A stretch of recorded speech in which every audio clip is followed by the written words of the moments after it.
In a world where cyber threats strike every second, your business needs more than protection. It needs real-time defense. Welcome to the Crowe Cybersecurity Operations Center, where vigilance meets technology. Here, our expert analysts monitor your networks 24/7, detecting attacks the moment they appear. They investigate, contain, and neutralize threats, keeping your business secure and running without disruption. We detect, we defend, we recover. Crowe UAE. Build a safer digital future today. Good morning, everyone, and thank you so much for joining today's webinar session on the business continuity. So as you all know, right, I think we have been dealing with the situation in the region from last maybe couple of months. So we felt it is really very important for people, organizations to be aware what exactly is this business continuity, why is it important, what exactly should be your approach. Considering all these situations, we thought we'll have a webinar and then do this as an awareness session, so you all understand what is it. So I quickly jump into okay. So before getting into the topic for today, first I would like to tell about Crowe. So it is as one of the top 10 global network audit firm. It is after all the big fours, you see, it is almost on the fifth, sixth in the list. So we are in the top 10, Crowe UAE. And we actually have 800 plus offices across the globe. So we are actually a member firm of Crowe Global. We are actually like 6.5 billion revenue company. Yeah. I don't know how we need it for the fund. If Savio can give you any wording or anything. I would request everyone please go on mute. Hello. Manish, can you please check and then mute? I don't know which one they'll want for the address because. Hello. Manish, I think, can you please mute whoever is speaking? Or I would request everybody to please go on mute, unless you have any specific questions to ask, you can unmute yourself. Okay, thank you so much. So yeah, to continue, so Crowe actually is spread in 140 plus countries. It has 800 plus officers, total strength of 55,000 people working across Crowe globally. Okay, and Crowe cyber threat management. So we actually have a steering committee for cyber threat management. So all the Crowe firms actually work individually, at the region level, but the cyber security, as we know, so we need to have that relation between different countries. So we actually formed a steering committee for our cyber threat management, which actually has these 10 countries part of our cyber threat management. So we collaborate with all these countries. So we are actually a kind of like joint cyber security team where we have experiences from US, from Germany, from UK, from Australia. So all these countries are actually collaborating and they all are working for the same goal, to provide the best cybersecurity services to the organizations. Okay, and then coming back to the agenda. So first, maybe I would like to understand, or maybe I'd like to explain about the risk landscape, because why is it important? Because before going to BCP, we have to first understand why it is very important in the UAE because of the risk landscape. So what exactly is the risk here in UAE? Okay, I will just explain you that. And then again, what BCP really means today, why is it important? Okay, where most BCPs fall short, what exactly is the problem, why the BCPs doesn't work. Then again, why testing beats planning. So why testing is very important than planning, because people plan for the BCPs, but they don't test. So why exactly that is a problem. Then again, UAE specific risk drivers and regulations, and again, practical actions. Okay, what you must do now. With that, actually, maybe I think the sixth one is really very important from audience perspective, because here I'll let you know what exactly are the quick actions that you should do. And then again, open discussions and Q&A if time permits. I think we can definitely have more questions. Okay, so I'm sorry for this. I think a lot of people joining, so I think you'll get that pop-up here. So I'm really sorry for that. Okay, so now I think let's jump. For example, let's take this scenario. Okay, if your primary systems went offline tomorrow morning at 9 a.m., right? God forbid, we don't want to get into the situation, but yes, right? Just hypothetical scenario. So if your primary systems uh, are offline, okay, you're coming to office right morning 9 a.m. and you got to know that your primary systems are down. So now who in your organizations would know exactly what to do? Like, I would ask you to take a moment and then be honest with yourself, like whether you really know what you're supposed to do, right? When your primary systems are down. So whom to contact, right? When to contact, how, what is the communication channel, right?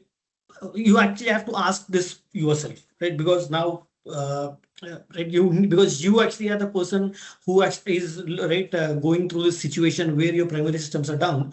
So you need to be honest yourself and then take a moment and think that, okay, do I really know whom to contact? So see, most companies have a BCP, like usually a document, okay, in SharePoint that was last opened during an audit 2 years ago, right? So these kind of situations, because see, all these things that we are actually telling is right purely based on our experiences, because we have been doing a lot of audits, right, for multiple organizations, multiple companies.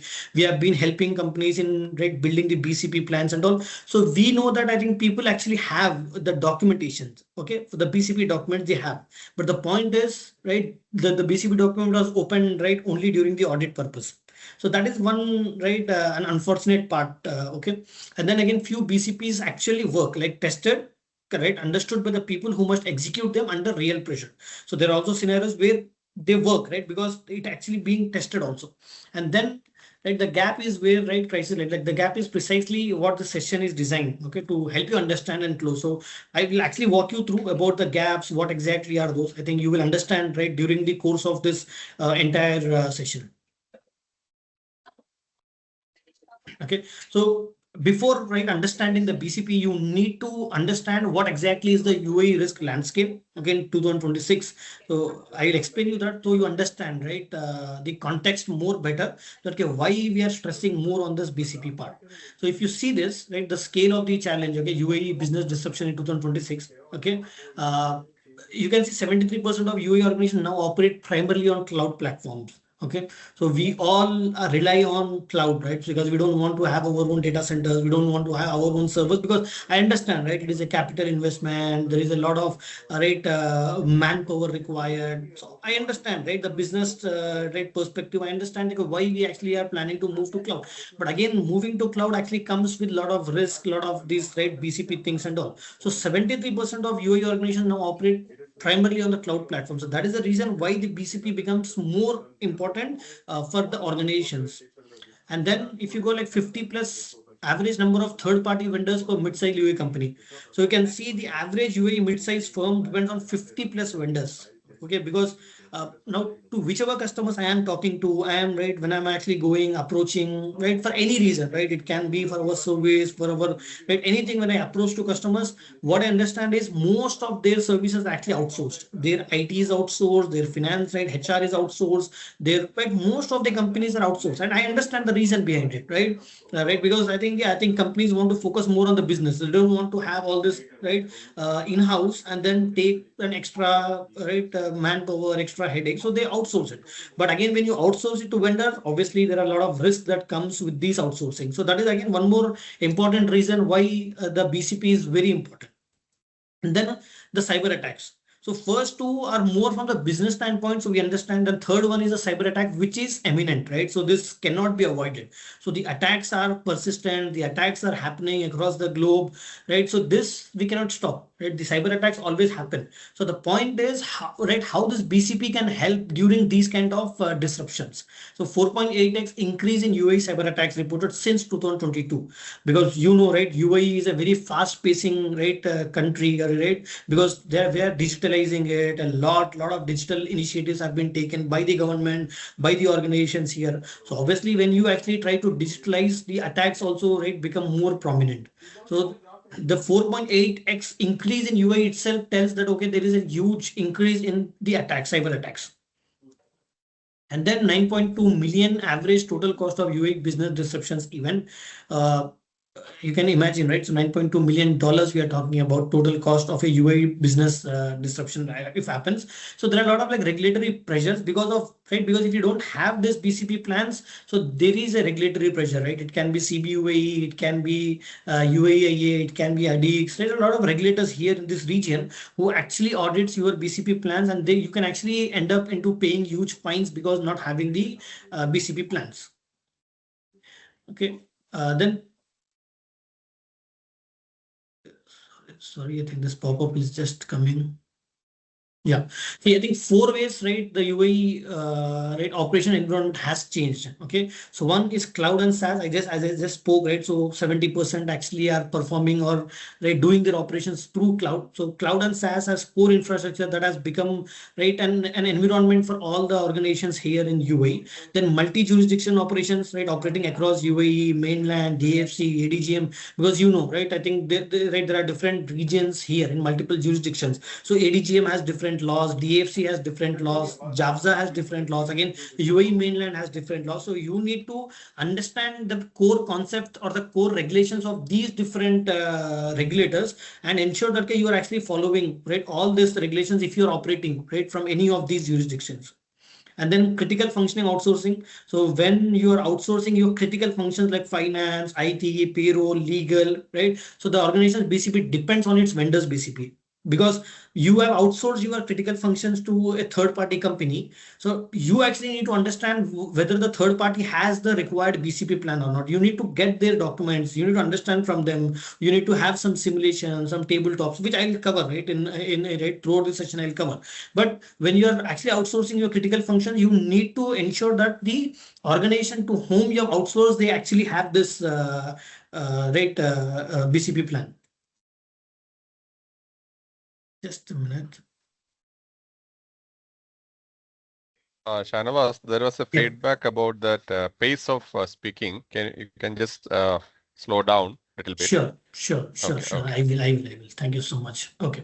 And then the last one, AI in automation, right? Interdependencies, because as you all know, we are in a generation where right, most of our operations are now dependent on AI, artificial intelligence.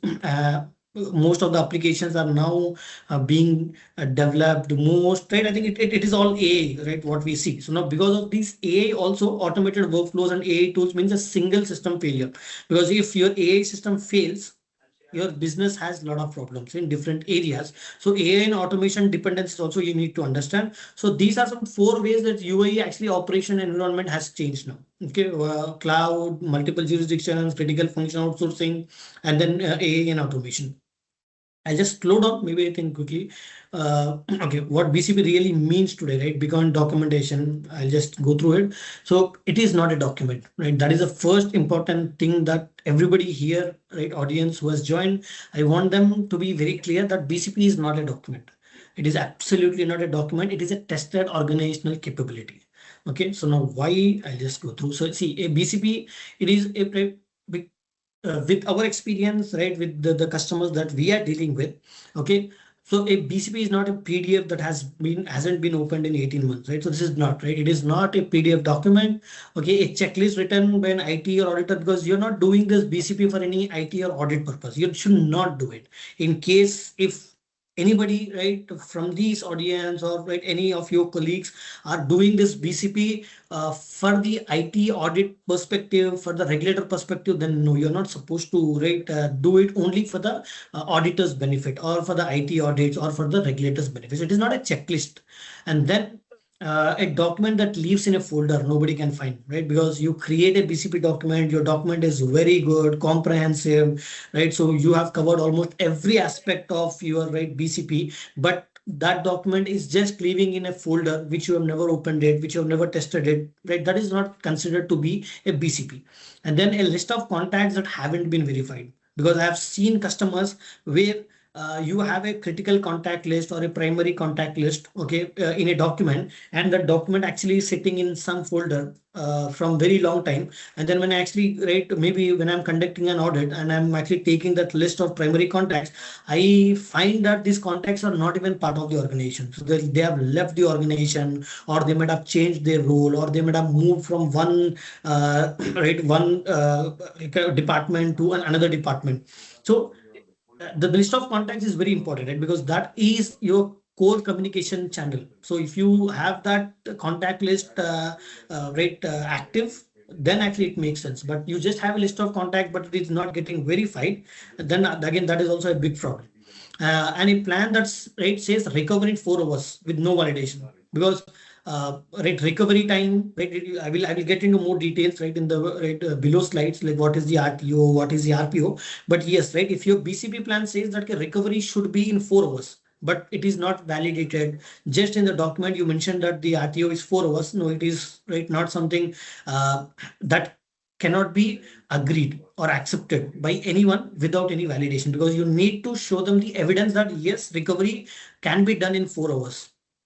And then something only the IT department understand. This is one fundamental area or fundamental problem that I see, that BCP is considered that actually it is an IT issue. Right? Only IT department understands what this BCP is, and no, it is not. Right? So it is the responsibility of everybody in the organization, because every department, now HR department knows how their HR application is critical or important for the organization. So it only HR team can tell to IT that okay, my application is very important. So it's not only IT issue, it is actually an organizational issue. And then a compliance exercise done once a year and forgotten. So you do it for the audit purpose and then you never look into this. So that is also not a BCP. And assumption that we will figure it out when it happens. I would say, I think from this list, the IT department part, like something only the IT department understands, and the last one, the assumption that we will figure it out when it happens. So these two are very common, I've seen across multiple customers. So they feel that, okay, I think when it happens, we will see how we can cope up, how we can manage. But no, I think it is always better to prepare for the worst. So now, what exactly is a BCP, A living capability tested under realistic conditions, It is not a document which is just a stale document. So it is a living capability and also tested on, It is not just a document. You are testing that particular document, that policy, and then owned by the business, not outsourced to IT. So it is not an IT function. It is a business function. So all your critical departments should be part of this BCP. It can be HR, it can be finance, it can be whichever department is critical for your business. All that business departments are the owners for this BCP, not only the IT department. And then understood by every person who must execute it, Not only the IT team who actually have to understand this, because IT people come from technical background, from technology background. So people assume that the BCP will be taken care by the IT team. No, actually it has to be understood by everybody. The HR team should know, how exactly is their application working, how the HR application is working. The finance team should know how their finance application is working, what happens if the application stops, how the IT team can how the IT team is taking the backups and all. See, the execution, all I think IT team can do, but it is your responsibility. You are accountable for your own application. So it is you have to, everybody should understand this. And then built on validated recovery timelines, not assumptions. You don't assume things. So you do the testing and then you put that recovery timeline. For example, now as a simulation you're doing that your finance application is down, how quickly that application actually came up after it was down, after all the backups, all the system run. How much time did it take? Did it take 4 hours, 8 hours, 10 hours, 1 day, 2 days? So that actually is your validated recovery timeline. If you want to decrease that timeline, you need to sit and discuss with IT team how you can reduce that. But again, so the validated recovery timelines is something that you should have, not only based on assumptions. Then updated whenever the business changes significantly. Exercise through simulations, not just reviewed. So you do a lot of simulations to know whether your BCP is really working or not. Cross-functional, finance, HR, operations team, legal team, customer service team, all this should be included in your BCP plan, not only the IT team. And then a source of organizational confidence, not just compliance, right? Because at an organizational level, you're actually right having that confidence, okay, that you can give to your customers, not only for the compliance or for the regulator perspective. So this is like a very detailed about what and what is not, what is a BCP and what is not the BCP. Okay, the 6 core components of modern business continuity plan. So from here, I would say, right, your focus or your understanding should be very clear. Okay, because first thing that you should do, right, the core components of a modern business continuity plan, right, the first thing that you should have is a business impact analysis. Okay, so you have to identify what are the critical functions, right? Whether finance is very critical for you, HR is very critical for you, operations is very critical for you, legal is critical for you. What is critical based on your business? Because you know your business better, right? So you need to understand what is the critical function in your organization, and then you have to define the MTD value. The RTO. I will tell you what is MTD, what is RTO, what is RPO. So in the upcoming slides, but you need to define this MTD, RTO, and RPO for your credit. So see here, what you understand in the first part is, first thing you need to know is what is critical function for you, right? So if you don't know what is a critical function, then I would request you all to go back and then maybe I think, right, jot down some points and then identify what is the critical function in your organization. Okay, once you know what is the critical function, then you sit with that team, right? For example, if you feel finance application is very critical for your business, so you sit with your finance team and understand, okay, this is the application that you're using. Okay, so for example, if your application is down, what happens? If your application is not accessible by the customers, what exactly is the impact? Because based on that, you will decide what, right, how critical it is, what should be your MTD value, what should be your RTO value, what should be your RPO value. So this is a very, right, foremost and very important thing that you should do, the business impact analysis. Then you will do the risk assessment. So once you do this business impact analysis, map the specific threats most likely to affect the UAE operations. So now when you do the business impact analysis of any critical function, then you have to map this particular right, impact analysis to cyber attack, regulatory requirements, vendor requirements, infrastructure requirements, geopolitical requirements. You need to do that risk assessment and map that particular critical function, because so either your critical function is more vulnerable for cyber attacks, whether your critical function is more vulnerable from the vendor perspective, like because you might have outsourced it to a vendor. So you need to map your impact analysis with the risk part, like, okay, where you see this risk. For example, see, you see here vendor and infrastructure, right? I think two things have just, there is cyber regulatory, but just take an example. For example, if your finance is very critical, right, as part of your first impact analysis, you determine that finance is your critical function. Now, what you are supposed to do is you need to understand whether your finance is outsourced or it is like in-house, you are managing it. If it is outsourced, then you need to see from the vendor perspective, you have to do the vendor risk assessment. So whether the vendor has the BCP plan, whether the vendor has all the required backups, whether the vendor has all the high availability thing, right? So you need to check. Can everybody go on mute, please? Hello? Request everybody to please go on mute. Okay, thank you so much. So yeah, so if your critical function is outsourced to a vendor, so you have to think your risk assessment will be more aligned or inclined towards the vendor risk assessment. If it is in-house, that means you're hosting your critical right, financial function in your organization, in your environment, then your infrastructure actually becomes more right, important for you. So your whole risk assessment should be on the infrastructure. Then you can actually involve your IT team, understand from them how is the infrastructure set up, what is the DR plan for this, so you can discuss also. I'm saying, so this is all right, interlinked. So don't look at this as an individual or an isolated things. So maybe the next thing I will bring, right, the recovery strategies. Okay, so once you have done the risk assessment, then you will see the recovery strategies, like how these critical functions will be recovered. If it is right, if the vendor actually is taking care of your critical function, then you need to understand from him what are the recovery strategies from them. Like how the backups can be recovered, where are they taking the backups, are they taking the backups in a isolated environment, are they taking the backups in any tapes, right, how they can recover it from tapes. So all these are interrelated. So first conduct an business impact analysis to identify the critical function, then map your critical function with the risk assessment, like whether it is with the vendor, with your in-house, with your regulatory, with your cyber and all. Then you think about your recovery, like how can this critical function be recovered.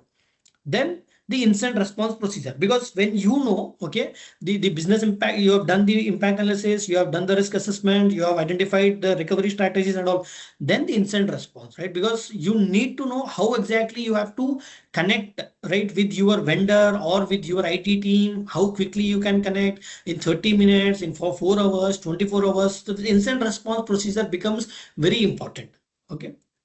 And then the dependency and vendor mapping, like document every critical system and third-party dependency. So identify single points of failure. Maybe I think if you have outsourced it to a vendor, so that vendor actually will become your single point of failure.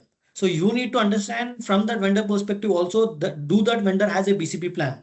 So if the vendor has a BCP plan, then right, you can say that okay, I have, right, I think in case, right, it is not, because it's not going to be a single point of failure because vendor has a different BCP, right, a different environment, different thing.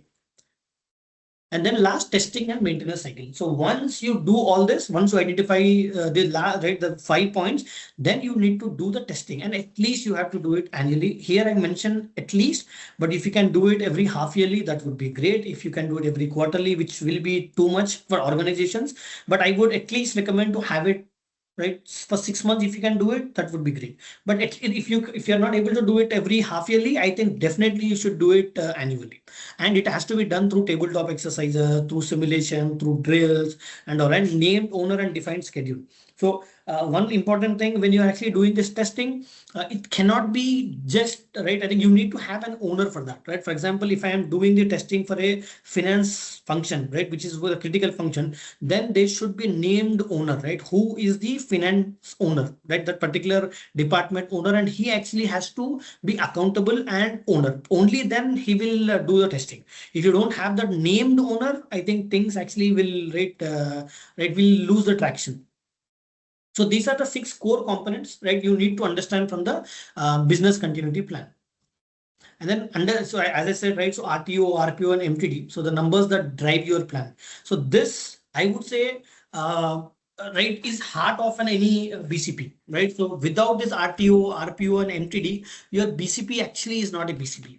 Right? Because if you don't know these values, and these values have to be not based on assumption, as I said, right? So this has to be validated very well.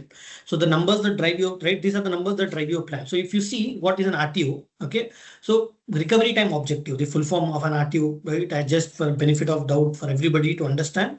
So RTO is a recovery time objective. So maximum acceptable time to restore a business function.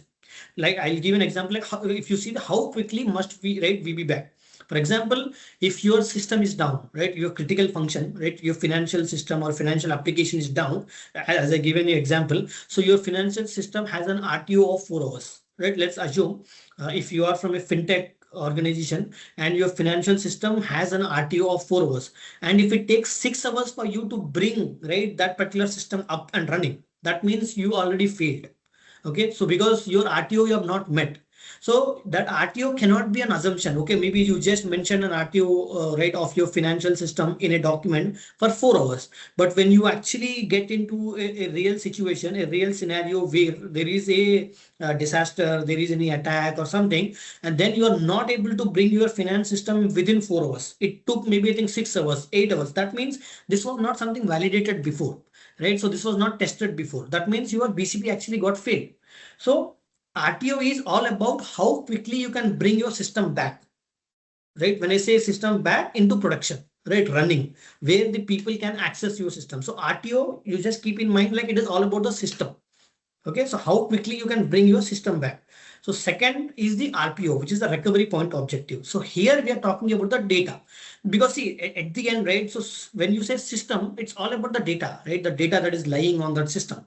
So when you have a system, only then you will be able to access the data. So maximum acceptable data loss measured in time. So it's all about recovery point, like how much data can we lose.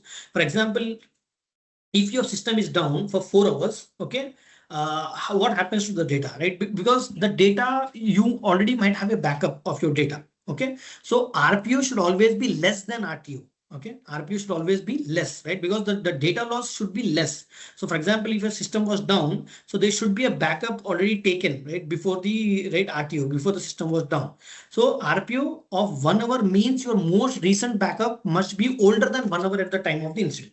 So that is the point. So if you don't have the backup, your RPO, right, doesn't make any sense, right? Because you're not able to, cannot take anything from the backup. So you need to first understand how your critical function backup is happening, whether it is happening, right, active backup, like every minute it is happening the backup, every hour the backup, whether it's an incremental backup, whether it is like what kind of backup. Maybe I think you can sit with the IT team to understand about this. And then the maximum tolerable downtime. So all these things you will actually get from your business impact analysis. As I said, right, in the previous slide. So all these things you can get only if you understand your business and the impact. So if you don't know what is critical function, if you don't know, then you will not be able to define these values. So without these values, you cannot actually have any plans, right? You cannot have an incident response plan. You cannot have any simulations. You cannot have any tabletop exercises. You cannot have. So first you define these values for your critical functions. Okay, it can be, right? It can be 10 critical functions. It can be only 1 critical function. It can be 3 critical functions in your organization. So you sit and do that assessment and understand what is critical for your organization. So, and then you define these values for you. So maximum tolerable downtime is like what is the absolute limit. Okay. Now, for example, if your financial application is down, so if it is down for like maybe 8 hours, maybe 10 hours, maybe 24 hours, what will be the impact? So if it is down for 4 hours, is it okay? Like your customers will not have any bad impression or a negative impact from your organization? Then yes, your maximum tolerable downtime can be for 4 hours or 8 hours. So for example, if you see the last point, if your customer portal is offline for more than 48 hours, client relationships are permanently damaged, right? I hope you all agree with that, because if you are financial access or your financial application, let's take an example of any bank, right? It can be NBD or FAB. I'm just taking these as an example because as these are one of the leading banks in this region. So just imagine if you have application, right? If you have an FAB account, if you have NBD account, and you're not able to access that application from last 24 hours, 48 hours, what exactly is your what is your thought process, right? Because obviously you will feel that, okay, boss, I think I need to change the bank because this bank is not right. The application is not accessing from last 20. So it is same, right? It will same, right, reflect when you are running a business and your application is not accessible to the users. They also have the same thought process that they should think of moving to a different application or a different business. So that's the reason you need to understand what is the absolute limit, okay, before a function's downtime causes irreversible harm.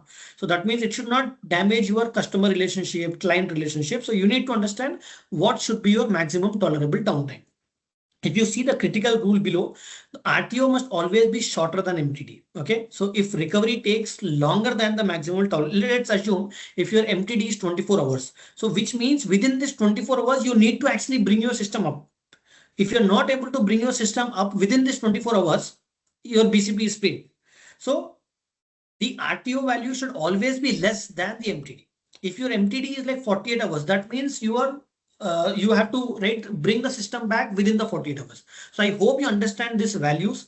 Okay. If not, maybe I can have anybody have any queries, any questions to understand this, you can actually you can send an email to Manish or to me, right? I can have one-on-one calls and explain you this, how you can define what is the best practice that you should sit. But yeah, in a nutshell, I hope you get very high understanding what is RTO, RPO and MTD.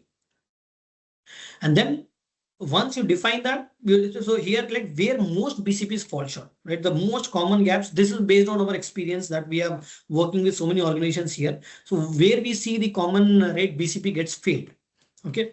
So if you see the, so maybe I think you need to read this point, right? Very important. The most dangerous BCP is not an absent one. It is one that creates false confidence, right? While remaining untested. So this I am telling with the experience, okay? Because people, when I actually go and meet customers, they say, no, we have the BCP. We have a BCP document. A BCP document is always available. It is a very comprehensive document, everything. But when I ask them, is it tested? Like, did you test that BCP plan? Did you actually make any of your application down, right, just for simulation purpose, and then saw how quickly you can recover them? Then the answer, like everybody, right, is like amused, right? They actually look at me with a surprise and say like, no, no, no, no, we have never done that testing. So the point is that actually the more dangerous part. See, if you don't have a BCP plan, still, right, it's understood. Okay, they don't have a BCP plan, but you say that like, you have a BCP plan, but it is never tested. That actually creates a false confidence. Even your organization, right, head, the CEO, they feel that, okay, we have a BCP plan. But when the real situation comes, okay, and you're not able to recover your system, right, within the agreed timeline, right, that means your BCP is failed. So plans are stale, right, as I said. So BCP is written 3 years ago. Okay, 40% of critical systems have changed because you have created a BCP plan 3 years ago. After that, there was a lot of revamp. You have actually a lot of applications got changed, critical systems got changed. Nothing is updated in your BCP, right? Then your BCP plan is completely stale, right? It becomes more of a legacy document now. Then 3 key vendors replaced, right? Plans reflects none of this. Just let's assume, right? Because you have a BCP plan, but after that, a lot of vendors got changed, a lot of critical systems got changed, and nothing is updated in your BCP document. So typical staleness is like 2 to 4 years without update. This is what we have seen, right? So once you create a BCP plan, right, it is not even actually touched, right? At least 2 to 4 years is an average time that we have seen. And then unrealistic recovery assumptions. People assume, right? Okay, our application is down. No, we can bring it in 4 hours. We can bring it in 6 hours. We can bring it in 8 hours. Because see, it is all technology, right? So you cannot actually challenge the technology. You cannot, right? You cannot do it because technology can, right? Technology can be up in 5 minutes. Technology can sometimes go down, right?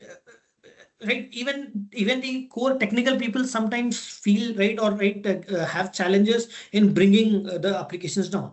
So this is not something that you actually have to just go based on assumption, right? Because at the end it is all technology. It can go wrong. It can have some minor issues which is not visible or which are not, right, able to that the technicians cannot diagnose that. So the point is, you cannot just go on assumption. So you need to do some simulations. You need to do some real-time this recovery, and then you have to tell them that, okay, I think one time I have done the recovery, right, of my system. It took me 4 hours. So this means you have actually validated it. Then you can actually have your recovery time as 4 hours.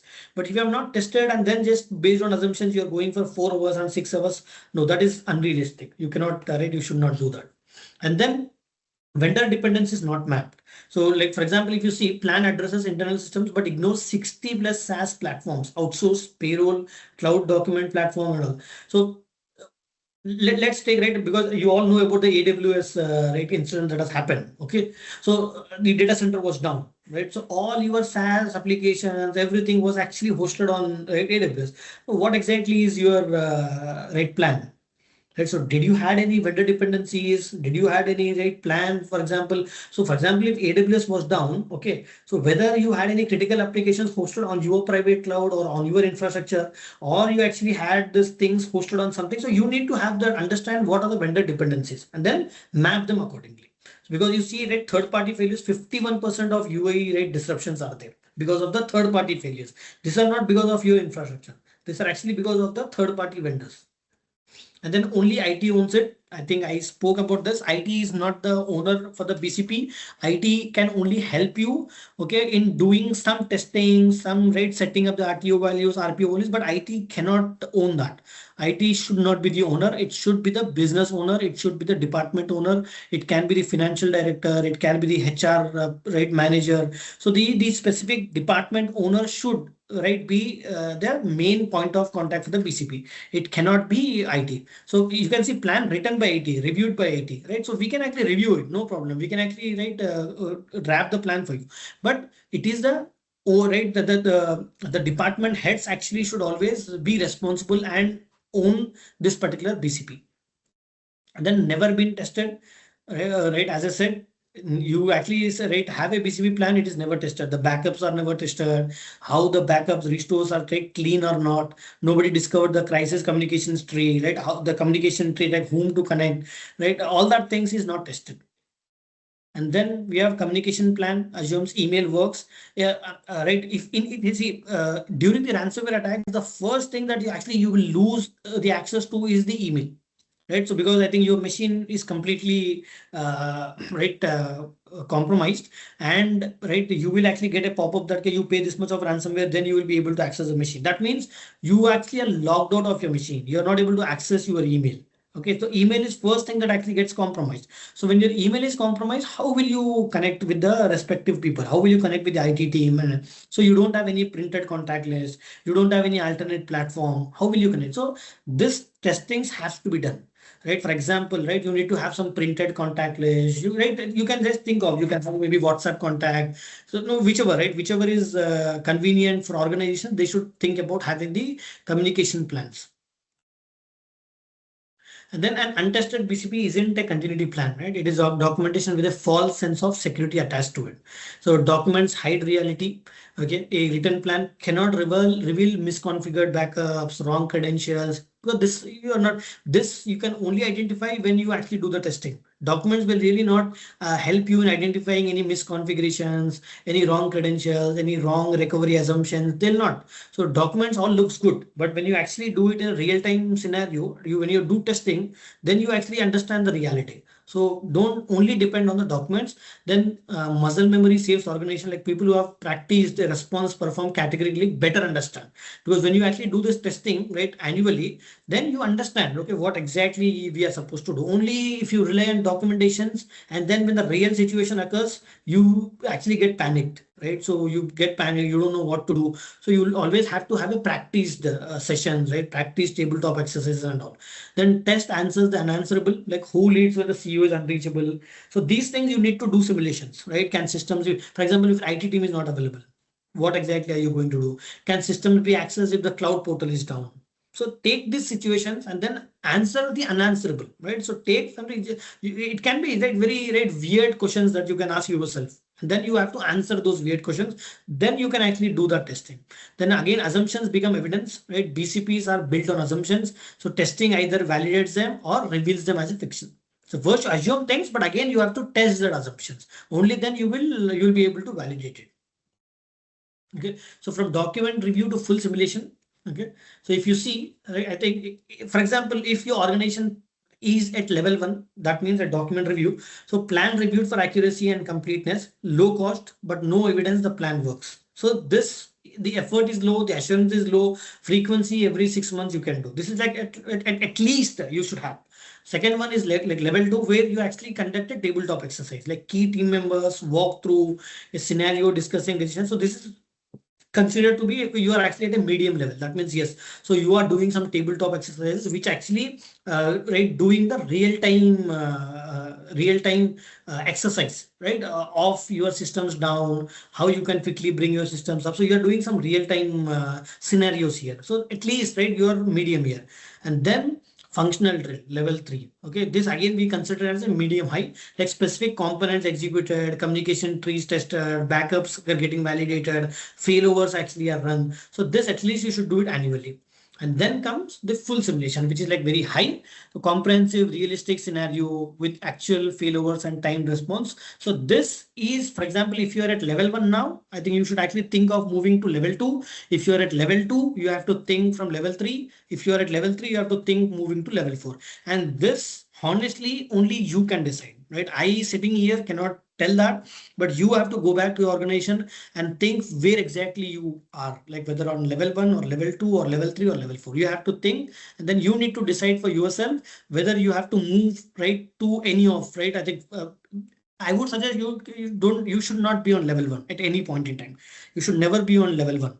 But my experience says, I think most of the organizations actually are at level 1. They only rely on the document part because the regulators require the documentation. So you have the documentation, but you should always move from level 1 to either to level 2, either to level 3. I am not saying you directly go to level 4, but at least be on level 2 or level 3. Okay, 3 questions every BCP test must answer. Okay, like who makes decision when key leaders are unavailable?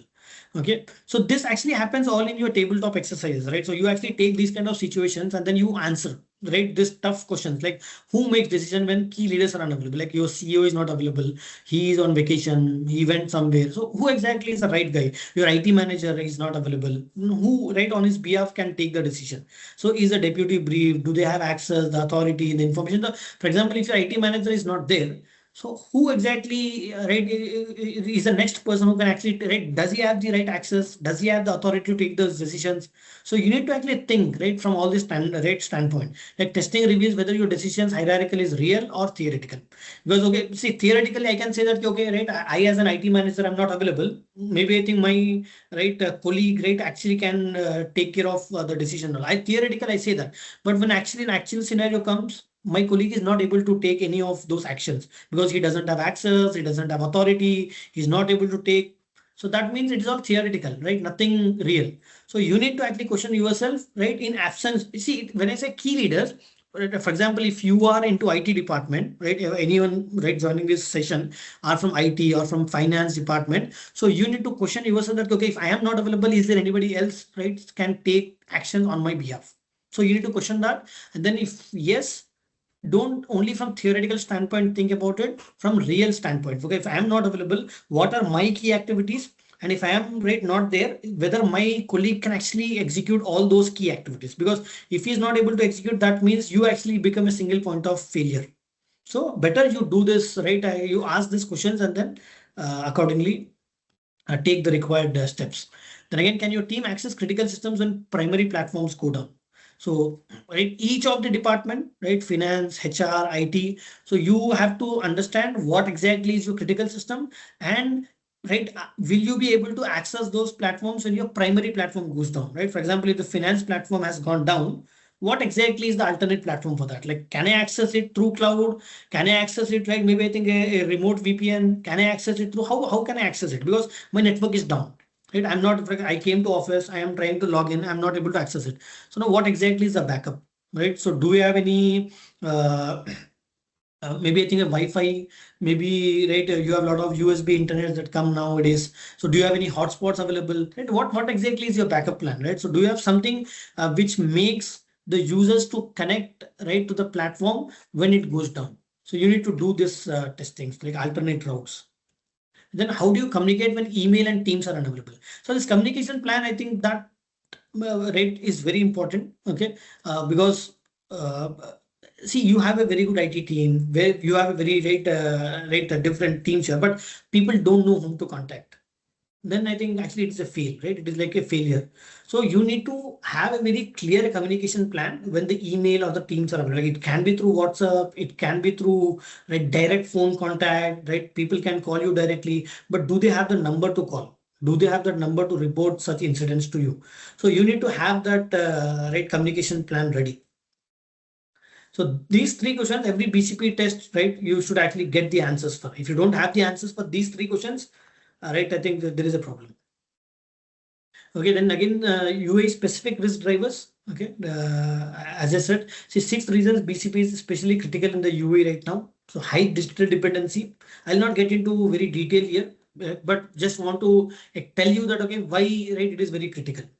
Okay, high digital dependency, tightening regulatory requirements, then third party. But again, I think you should not have a BCP plan because of the second block, right? So only because of the regulatory requirements. See, definitely, I think complying to regulatory requirement is very important, but only having the BCP plan considering the regulatory requirement is not the right thing, right? It actually has to be tested, right? It is for your organization.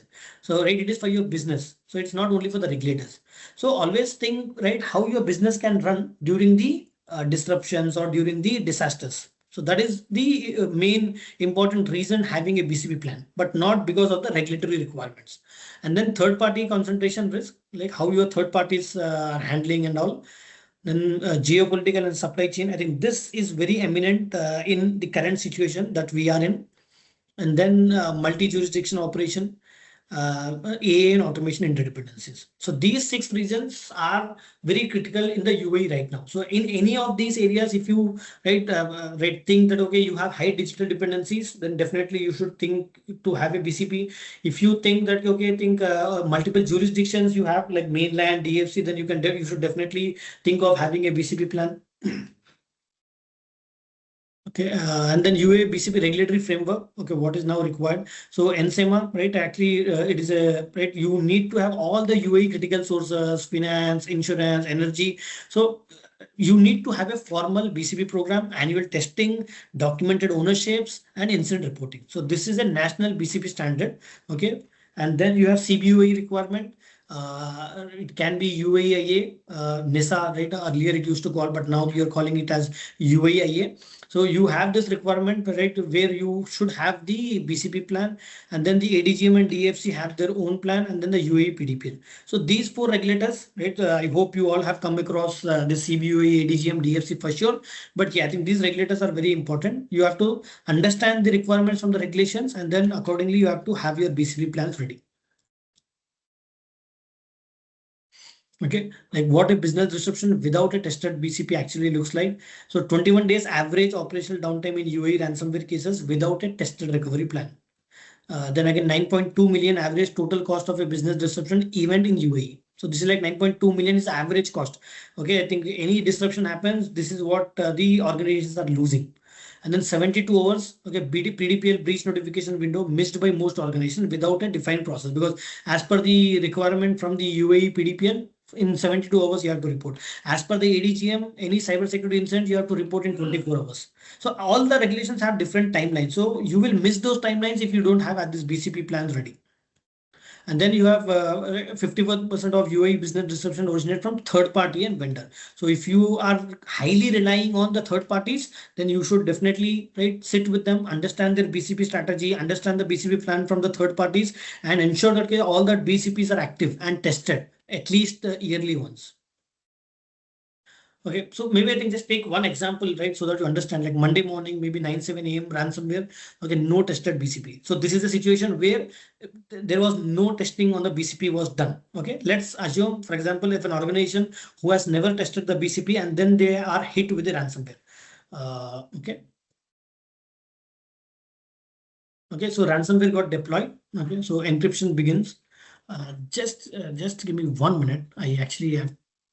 I'm really sorry. Just 1 minute.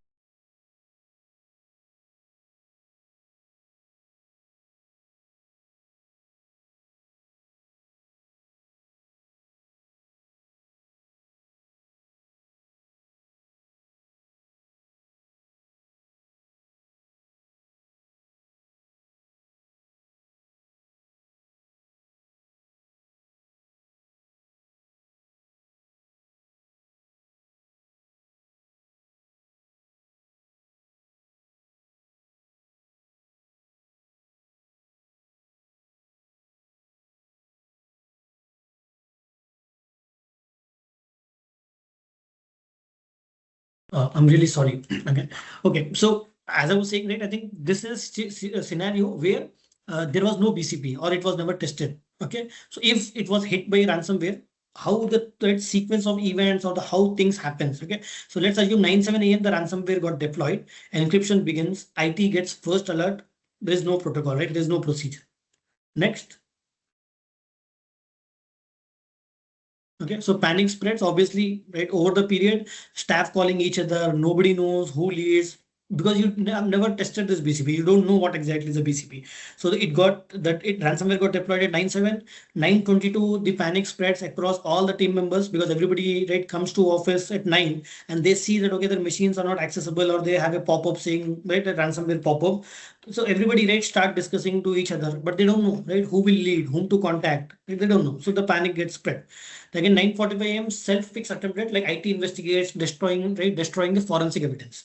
Okay, because you didn't have any BCP plan. So IT team, because they think from the fixed perspective, right? Because how quickly they have to fix it. But what happened, how we are going to protect because see, all these are very important from the regulatory standpoint, right? Because the regulator might ask you, right, when there is a ransomware attack, you are supposed to inform to the regulations that, okay, we have been breached or we have got attacked. Because if you can actually tell me that, no, we don't want to tell to regulators, right? So why will I tell to a regulator?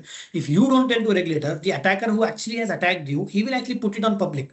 So he will put it on public. So when he actually puts on the public, the regulator actually will be very hard on you at that time.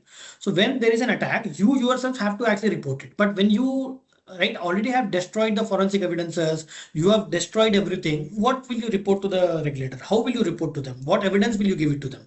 So self-fix, right, you're going to attempt. And then leadership is informed at 10:30, right? 9 o'clock the attack has happened, and then you have informed the leadership almost at 10:30. But ideally speaking, the first thing that should happen was actually the leadership should have been informed about this particular thing. But here you can see almost after 1.5 hours, the leadership is informed. Like COE asked, like, what's the plan? BCP is on encrypted server. Right. So now this is the worst part, right? So your BCP itself is on encrypted server. You are not able to access your BCP plan itself. And then I think external help is called. 4 hours of delay, encryption spread to financial and HR. So you're calling for an external incident response team who can actually come and then recover your systems, clean your machines and everything. Okay. And then day 3 still down, backups misconfigured, last snapshot. So you can understand, right? So, right, what is the importance of having a BCP plan? If you have a BCP plan, so you wouldn't take at least the first 4 steps or 4 blocks, I would say, right? You can easily manage, right? So you can easily manage what to do, whom to reach out, okay, how the IT can actually fix it, what IT team has all the required tools to, right, fix this malware or clear this ransomware, right, how they can recover the backups. All these things can be tested. You can take a real situation, you can sit with your team, you can sit with the IT team, just ask these questions. Okay, tomorrow if there is a ransomware attack on my laptop or my server, what is the case?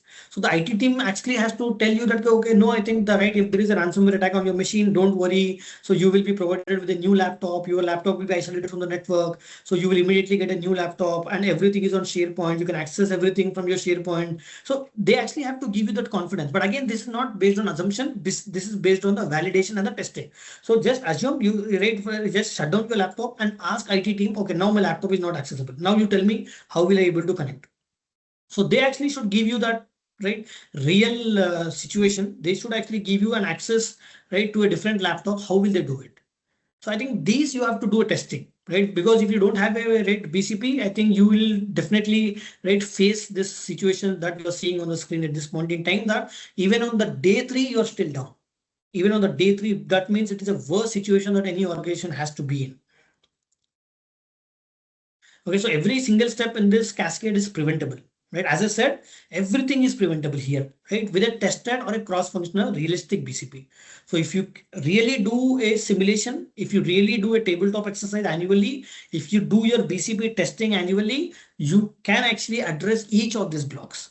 But if you really don't have a real-time, right, simulation or a testing or a tabletop exercise, I think it's very difficult for you to handle, right, in a real-time situation. So what organizations must do now? So, right, this is just a key takeaway that I wanted to give to everybody. So what exactly you should do, like 6 priority actions, right? Every UAE organization should take. It can be finance, it can be retail, it can be insurance, it can be exchange, any company, right? For any company, these 6 priority actions you should always, right, or you should immediately take now in case, right, if your organization don't have these things. Let's start with the business impact analysis. Very important. Identify 10-15 critical functions. 10-15, obviously it is for a large organization, but if your organization falls into small or medium industry, maybe you might have 2-3 critical functions. You might not have target. So it will be very easy. So identify what are the critical functions. It can be 1, it can be 2, it can be 10, it can be 20, it can be 100. So it depends on your organization. You sit and decide what is the critical function for you. So this is all about the impact analysis.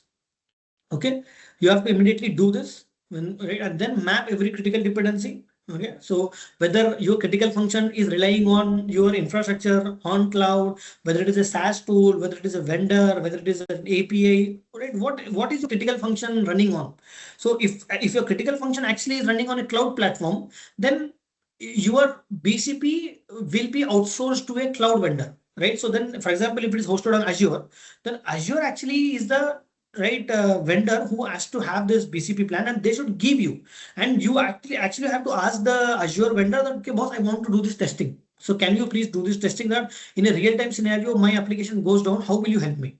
So they might say that, okay, we have Azure regions, maybe I think we have Azure, right? They have different regions. So your application goes down in this region, then immediately the other region thing will come up. They might give you 100 answers, but ask them, I want to do the testing. So can you please help in doing the testing for this? So they will definitely help you. So if it is a SaaS product, right, it is not something you have developed in-house. If it is a SaaS product, that means you are using from somebody. So you actually have to ask the tool vendor that, okay, boss, I think I want to do. I'm saying, so first identify your critical function. Then you know that critical function is relying on any cloud, is relying on your systems, is relying on your infrastructure. So you actually are the guy to decide what or where your critical function is relying on. Then you do, right, I think you have the critical dependency mapped. And then write realistic recovery procedure, because when you do this testing, then you can actually do some realistic recovery procedures. Okay, like step by step, like named owners. Okay, like written for the person executing. Okay, 10 p.m. under stress. Right, you have to actually have that recovery procedures realistic, just not on assumptions. And then test within the next 60 days, like run on tabletop exercise, pick one scenario, invite. So this is not a full simulation I'm talking about, but this is a tabletop exercise where you really don't have to take a real scenario. Just take right, a simulation kind of thing. Like just right, maybe in your mind you feel that, okay, my financial application is down. So now which all teams should be involved? So these kind of tabletop exercise, just you have one conference room where you can have 5-6 people sitting, all the right key stakeholders, then discuss among yourself. So this is something you should do every 60 days. Again, this is not a overall BCP plan. This is just a tabletop exercise. And then again, make BCP cross-functional, like finance, HR, operation, every team should be involved. It cannot be only IT team. And then assign, and for example, right, the fifth part, actually have recently conducted a BCP tabletop exercise for one customer, and we informed that, okay, I think we actually want to bring these teams, but you will not believe, I think when we actually went right to do this BCP drill, there was only IT team sitting actually. Only IT team was sitting there. And they were actually giving us all the answers that, you know, this application is there, this application. I said like, no, but you as an IT team are only here to enable the access to the application, but the importance of that application, how the application is working, how it is critical to the business, it is not something IT team decides. So can you please bring your application team who actually is running this application? Then they actually brought the application team. Then they explained us how critical it is. So I'm saying it should be cross-functional. It cannot be only IT team and then you sitting here. Then assign a owner and maintenance schedule, like name a BCP owner with formal authority. So see, without name, right, your BCP plan is just again a document. So please have an owner for that, so that that owner actually takes, right, because he will be held accountable, right? Because when you have an owner, obviously he'll also have that sense of responsibility that, okay, I am the owner for this, so he will be extra cautious. So always have an owner, right? Don't just do right a tabletop exercise or a BCP just like that. Have owners for that. Okay, from IT team, he is the person owner. From the finance team, he is the owner. From this team, he is the owner. Then they will, right, they'll also be little, right, afraid, right? Okay, I am the owner for this, so I have to be really very careful. So they will actually plan this. So if you don't have that owner names, right, then again nobody will take the responsibility seriously. Okay, a practical 90-day BCP improvement plan. So what exactly you should do, right? Day 1 to 30, as I said. So because I think BCP is not something you actually develop overnight, okay? So it cannot be done. So because you have to sit with all your critical function teams, you have to understand the critical systems and third-party dependencies. You need to actually review their existing BCPs, then again have some leadership discussions to explain them. Then again identify the owners for that. So this you have to do it as part of the first 30-day plan.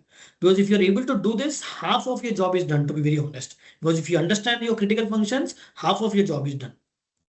And then day 31 to 60 is building part, right? Once you understand, so first the block is all about understanding. Second block actually is about the building, right? So develop the recovery procedures, define the RTO, RPO values, right? Build a crisis communication plan, okay? Cross-functional teams, brief them about what exactly will be their role. Then again, validate the backups and recovery capabilities. So this is all about the build and the validation part. And then last one, these 61 to 90 is test and embed, because in first two phases you actually are making your organization ready, right, for any disaster. But again, this has to be tested. You cannot just rely on day 1 to 30 and day 31 to 60 plan and say that, okay, we have done the impact analysis, we have actually defined and validated it. No, I think you actually have to do a testing also, like run first tabletop exercise, document findings and gaps, update the plan based on the test result, establish annual maintenance. Every year you have to do this kind of testing. So this is what, right? If you do this, then you actually will have a very good BCP plan. But if you only have the first part of it, and you're not doing the second, then it still is a problem. So you have to have this 90 days plan, and then you can do it. Okay. The BCP maturity model, 5 levels of organizational resilience. Okay, like ad hoc, no formal BCP. Okay. Second one, right, basic plan, like BCP exists. So first one is no formal, nothing. You don't have any BCP document, no plan, nothing. Second, at least, right, is the basic one, like where the BCP exists but outdated and rarely reviewed. So you have a document but nobody reviewed it. Third one is like in developing phase, right? So these are some levels that we have actually categorized based on our experience working with multiple customers. So, right, some customers, I would say, right, customers are not on the first level, right? I'm right because the customers that I have dealt with, they're mostly into 2, which is the that basic one where the BCP exists, but they are all outdated. Then again, developing like plan current, some cross-functional awareness is there, right? Annual review is conducted, and then 4 is managed, like comprehensive plan with validated RTOs tested. Unfortunately, I see very less customers actually at level 4, but yeah, I think in 2 and 3 I can see most of the customers to be in. And then last one is the optimized one, which is the BCP embedded in culture, continuous improvement, culture of resilience, full regulatory alignment. So I would suggest, right, anybody here in the rate in the attendant rate audience, so they should always think of moving to level 4 and level 5. You don't have to be on level 3 or level 2. You should definitely be on level 4 or level 5. Okay, so most UAE organizations, as I said, right, currently operate at level 2 or level 3. Right, the goal is to give you a clear roadmap to level 4 and level 5. So I'm right, the BCP is only as strong as the weakest link in your supply chain. So you need to do this due diligence, contractual protections, okay, vendor risk steering. So right, when you're actually relying on the third party or the vendors, so you need to conduct a due diligence on them. You need to have that contractual agreements, check what are the SLAs, what are the uptime SLAs, okay, what is the MTDs defined by them, what is the RTO defined by them. Then again, vendor risk steering, like what is critical function, what is important, what is like, you need to have all this when you're actually relying heavily on the third party and the vendors, which is most of the cases I see, right? The organizations, right, operating here in UAE are relying on the vendors and the third parties. So building a communication plan that works when email does not, right? So this is very important. So out of band primary channels, like you can have non-corporate channels, WhatsApp signals or something like that, right? Again, this again, right? The first thing, like out of band primary channel has to be approved by your board also. So you cannot just think of having a WhatsApp and all, right? So you need your board has to approve that, okay, this is your out of band primary channel, right? So primary channel always be like maybe Teams or Outlook or something, but out of band, I think it can be, right, your WhatsApp or direct phone contact, but that has to be approved by your board. And then printed emergency contact list, okay, physical printed list, stored offline, updated quarterly, and then right, pre-written holding statement like templates for staff, customers, regulators, and all. And then you'll have a defined update cadence, like every 30 minutes in first 4 hours, every 2 hours thereafter. And then regulatory notification protocol. Okay, you need to understand, right, which regulators you are falling into, right? Whether it's CBOE regulator or PDPL, then you need to align your notification process according to the regulatory requirements. Okay, and then virtual or physical war rooms, so designated crisis space with defined attendance. So you need to have this conference rooms where you can actually have this virtual and physical meetings to be conducted to discuss on your communication plan. Okay, so why the investment in BCP is the most rational? So this is really very important slide. Okay, so the divide between organizations that recover quickly and those that don't usually come down to one factor like preparation. So I will give you this. Okay, see, cost of a good BCP. For example, if you have a very good BCP, right? Like when I say very good BCP, level 4 or level 5, I'm talking about where it is implemented, tested, validated. See, just imagine, right? A BAA plus plan development. If, for example, if you are actually hired a consultant, it will cost you like around 40,000 to 1,20,000, right? Depending on the size of the organization, depending on, right? It depends, right? It can be 40, 50, right? But again, somewhere around 40,000 to 1,20,000. But yeah, some service providers can charge you more, but this is an average that I've seen. So you, right, can have a BAA plan, right, developed and right, completely documented by a consultant with, right, with something.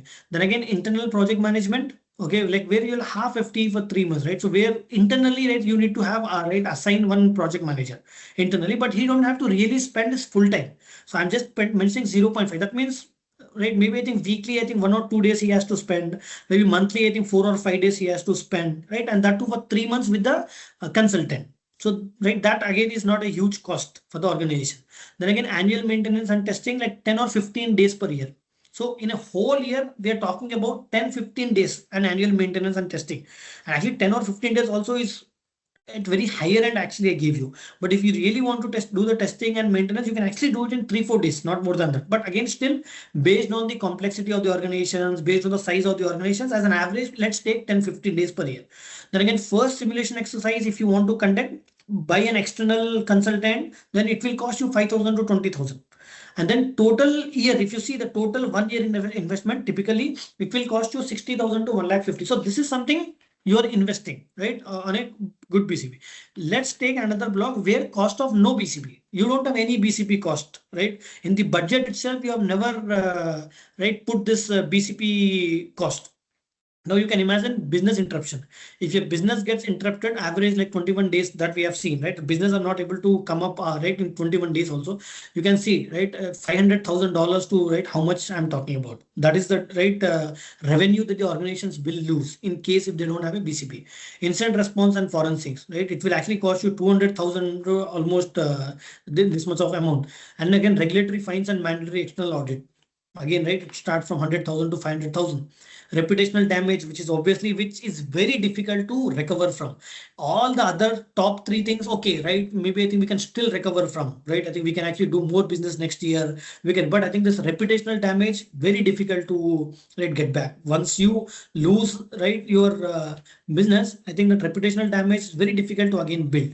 And then again, insurance gaps, like no tested, BCP may void coverage and so on. So now you actually decide for yourself whether it is good to invest on the left side one, or whether it is good to lose this much of thing, right? So it is for you to sit with your management, sit with your board, and then discuss where exactly you want to really invest, because yearly spending 50, 40, 60,000 is much better than actually losing, right, your business, your reputational and everything. So this is very important for you. So to have a discussion, right, with your management. Again, 8 things to take back to organizations. A BCP document is not the same as a tested BCP. That you all have to be very clear from this meeting now, that if any IT team, for example, if you go and talk to IT team and they say that, we have a BCP document, right, it is not a tested BCP, right? So very clearly tell them that, boss, I'm not talking about the BCP document. Your BCP document, you should have it. You might have it, but can you tell me whether it is tested or not? So that is something you have to ask. Then again, testing create real resilience, right? Because it will show how resilient you are when you actually conduct the testing. And then BCP is no longer voluntary in the UAE. Okay, it actually has become mandatory now. Earlier, right, before these regulations and all, it was voluntary, right? It like you can pick and choose whether you want to have a BCP or not. But now it has become mandatory by most of the regulators. Then again, third party risk is your hidden BCP gap. So ensure that whatever third parties you are relying on, you actually go back and then check your contracts, check your agreements with them, whether they have a BCP very clearly highlighted, what is the uptime SLA. So you just check. It can be Azure, it can be AWS, it can be any third party, right? So go and check whether, right, is the BCP properly, right, in the contract or the agreement. Then again, the business case is mathematically clear, right? Because I spoke about the maths, right, in the before slide, because it's all about numbers at the end, right? Because the board or the organization, right, talks based on the numbers. So if you want, I think this slide will be shared with you after this thing. You can actually, right, take this and you can always have a discussion with your board and have some budget allocated for the BCP. And then again, start with a BAA, not a document, right? Just don't, right, jump, because I think whenever I, right, go and talk to customers, they actually say, can you please help me create a document? Can you please help me create a policy? No, it's not about a policy. It's actually about the BA, the business impact analysis. Sit with your team and then understand what are critical functions for your organization, and then develop a BAA plan, not just a document. Then again, BCP must be cross-functional, not just IT. I've already spoke about it. Then again, plan for communication failure from day one. Right, so this is very important, because if the communication gets failed, all the other things here actually gets failed. So first fix your communication part, and then you can actually think about all other areas. Okay, so 30 days, eight actions for you. See, why I'm giving all this is at least so that you, when you go back, right, you actually have some takeaways, right? So you actually know, okay, what am I supposed to do? Okay, so for that reason, actually, I'm giving so many things that you can actually take away. So from example, let's take day 1 to 5, identify who currently owns BCP. If nobody does, then that is your first appointment, right? Identify somebody who actually owns the BCP. Right, same again within day 1 to 5, you have to do retrieve your existing BCP. So first, you know whether you have a BCP or not, or right, who is owning the BCP. Second thing that you should do in the right, day 1 to 5 is like retrieve your for example, if the organization says we have a BCP, then you retrieve that existing BCP and see when it was last updated. So this is your first action that you should do, right, within this day 1 to 5. Then from day 6 to 10, again, there are two actions that you have to do, which is like list your top 5 to 10 critical business functions. Okay. And then identify the maximum tolerable. And this maximum tolerable downtime can be provided by the critical business owner, not by anybody else. So only the business owner knows that, okay, how much, right, right, he can tolerate the downtime. If their application is down, how much time he can, right, withstand, or he can be resilient. So only the critical business owner only can tell you. So sit with your critical business function teams and understand what is the maximum tolerable downtime. Then again, you have this right, map the key systems and vendors each critical function. Like when you know what are the critical functions, then map them right with your key systems, vendors, third parties, right? So map them. Then again, day 11 to 20. Okay, you need to have a honest conversation with leadership about actual risk exposure, right? Test one backup restore when, right, was the last successful restore.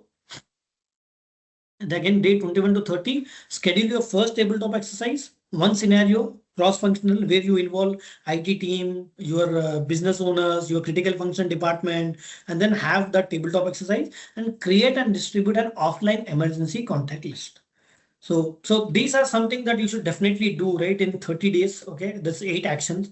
If you do it at least, right, you will get that sense of right, hope that, okay, I think we actually are having a BCP plan, and in case of real scenarios, we can be resilient, right, for these kind of worst case situations or scenarios.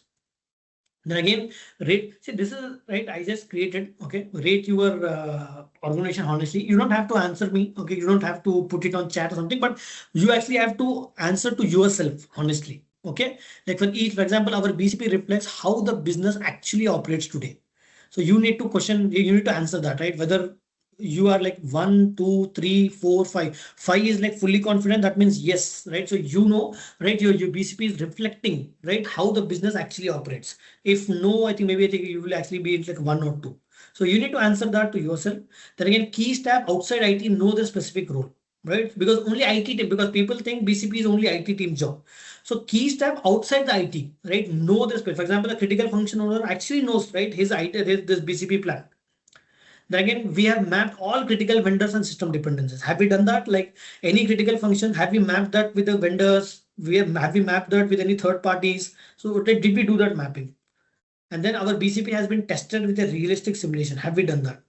So I think here the fourth point, I would say the answer mostly, right? So if you're doing it, I really, right, very happy if you're doing it. But with my experience, most of the customers here, I would say actually 1, right? Because they don't do the testing.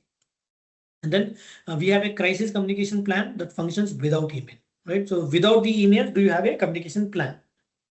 And then leadership is actively engaged beyond simply approving the document, because leadership is not only to approve the document, right? So they should be there, right? I know they are very busy, but at least, right, they should actually be here, right? I think they can simply be there for some time. They understand what's happening. Maybe I can then go, but again, they should be at least actively engaged.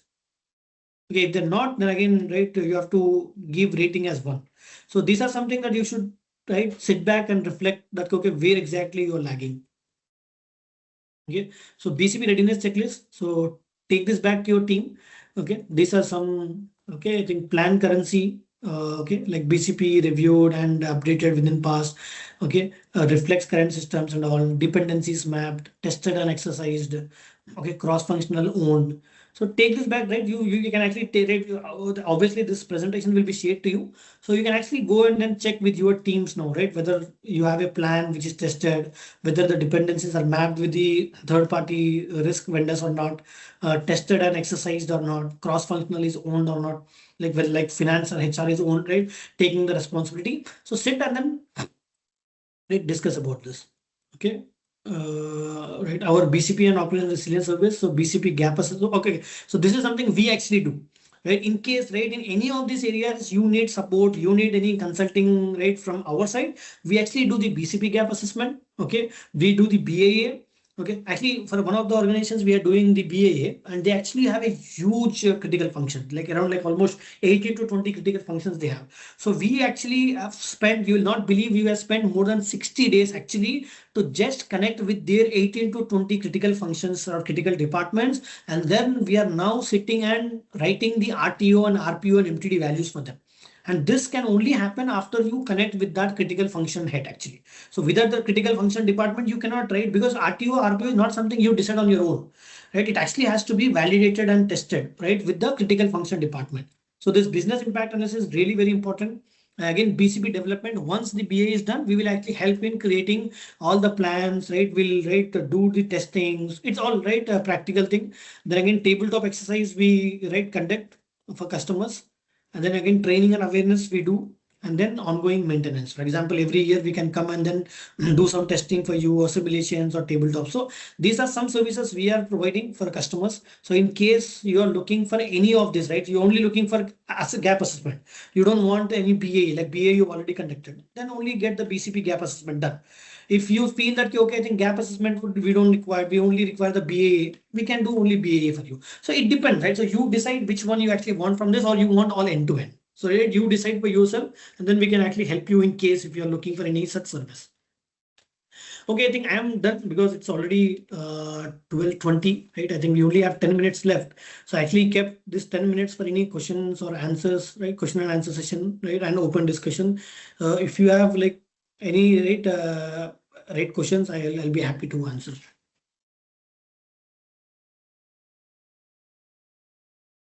Yes, Pooja, you have raised your hand. Yes, thank you for this beautiful presentation. It was quite helpful.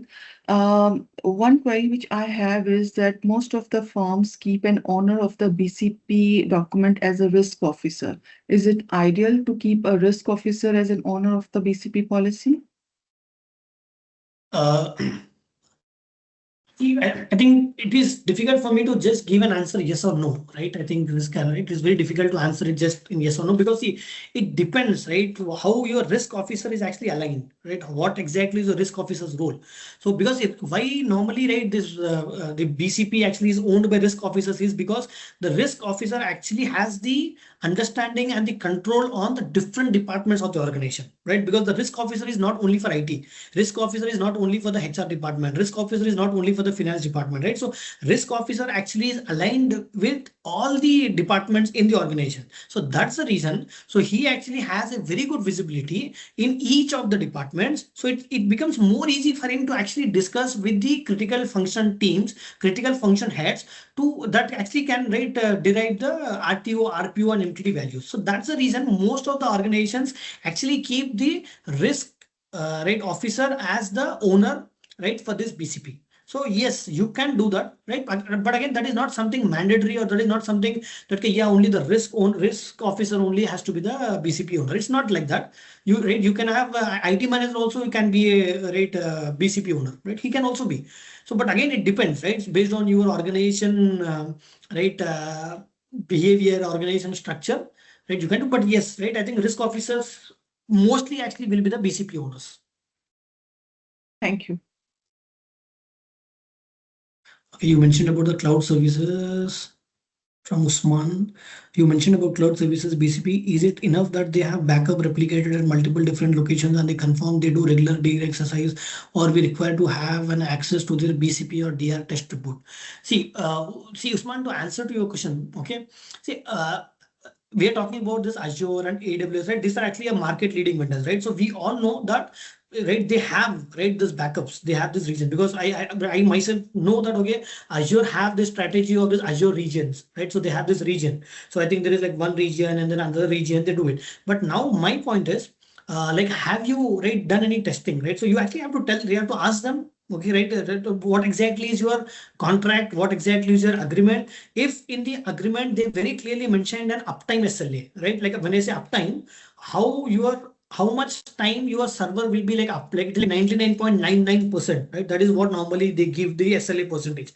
So if it is like that, then you have to, right, have clauses also very clearly in the agreement. So you need to sit with your legal department and you have to explain them that, okay, see, I think our right applications or our right infrastructure is hosted on Azure, and as per the Azure BCP and DR plan, this is what they have mentioned. So in case, right, if it is breached, right, in case if we are not able to bring our service, then what exactly is the action that we should take?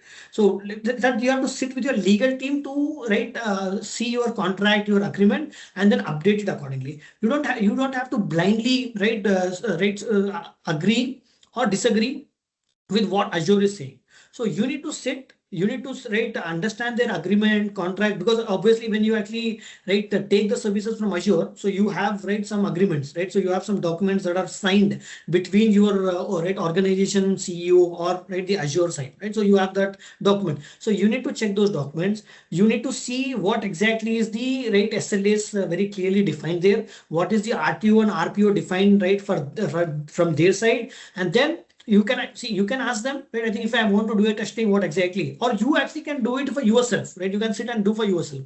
But the main point here is because now you are relying on a third party, so you need to ensure that the contract and the clauses are very clearly defined in the agreement. If those contract and clauses are not defined, tomorrow something goes wrong, right?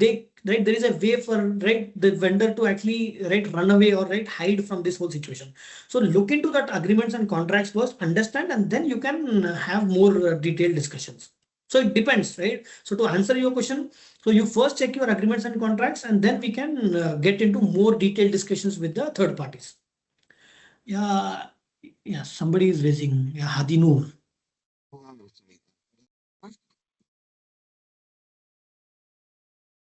Yeah, Hadi Noor, you can ask. I will. Right. Okay. Thank you very much for the wonderful presentation. Actually, it was explained well. By the way, I just want to ask something regarding the SLA with the Microsoft Azure, that 99.99%. So we can safely assure that we do have, you know what, an hour, downtime, No, I as can. you mentioned about that. So we could simply mention it into our document, our BCPDR document, that okay, we have a 99.9%, so we could expect at least a 1 hour downtime based on that calculation. No, it is not, right? I think you cannot actually calculate hours based on the 99.99% SLA. No, you cannot Okay. derive the hours. So that's the reason I'm saying you need to conduct a testing actually. Yeah, You because need to. based on the RTO and RPO that we do have, is that okay? The RPO is 0, obviously, because we do have a, you know what, a past service, which the replication is on real time, right? So yeah, but on the RTO side, of course, we will be having, you know what, around the 10 minutes to 20 minutes. However, we would like to also to emphasize, as per the SLA agreement with you know what, with Microsoft, that we do have the 99.99%, which indicated if you calculate it on an annual calculation, it is 56 minutes or 58 minutes, or we could consider it as an hour downtime. See, So yeah. yeah. See, So the basically, point I just is. want to know if I could add it. That's So it. you can add it, but again, right, I would not, right, I cannot comment now whether you can add, like, maybe based on the 99.99% SLA, you can add actually 1 hour or 56 minutes. No, I cannot answer that. So what you have to, what you have to do, you actually have to do the testing for yourself, right? Whatever application is running, right, on the Azure. Okay, so you need to, like, maybe I think you have to stop that application and then again, right, bring it back. So how much time is it taking for you? So now based on that time, so then you can actually define your RTO value, right? Okay, then this is my RTO. That means the time that is taking to bring my application down after you are actually stopping it, right? So then I think you can define that RTO. So I should define it as 10 minutes because that is my RTO based on the testing that we had conducted. All right. So okay, thank you. Thank you very much. That's good. Yeah, Abdul Waris, you have raised your hand. Thank you, Shahnawaz. This was a really good session. Okay, one question. I think if you remember a few months back, there was an incident in this area from AWS called US Northeast. I forgot exactly. So we identified that in some cases, some SaaS providers had given both primary side and DR side to the same location. This means people could not even recover because both primary DR was fallen. Now, what I'm looking for is sort of a cheat sheet or a checklist where all these technical assessments are available. Also, because a lot of these assessments would need to be looked between multiple teams, between IT and business and all these teams. So you have some sort of a cheat sheet or a technical checklist, we can, where these nitty-gritties, can be also considered when doing the SaaS assessments for onboarding the providers or, doing audits on this. Yes, I think normally it is actually taken care by the consultants, right? I think consultants actually do that right after understanding. But as a generic, right, I understand, right? So you're talking more from generic standpoint, like you have something where we can do it.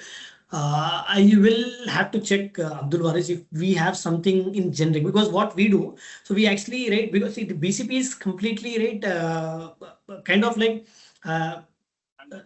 like independent, right? I think for each customer it is completely different. For example, one organization BCP is different from another organization, so we don't have that like generic thing. So we actually sit with them and then define the values. But yes, I think your question is very good. So we should have some generic thing. Let me see if I have something. Then I think when Manish is sharing this document, I will actually make that available to everybody so that they can actually refer. I'll look into that.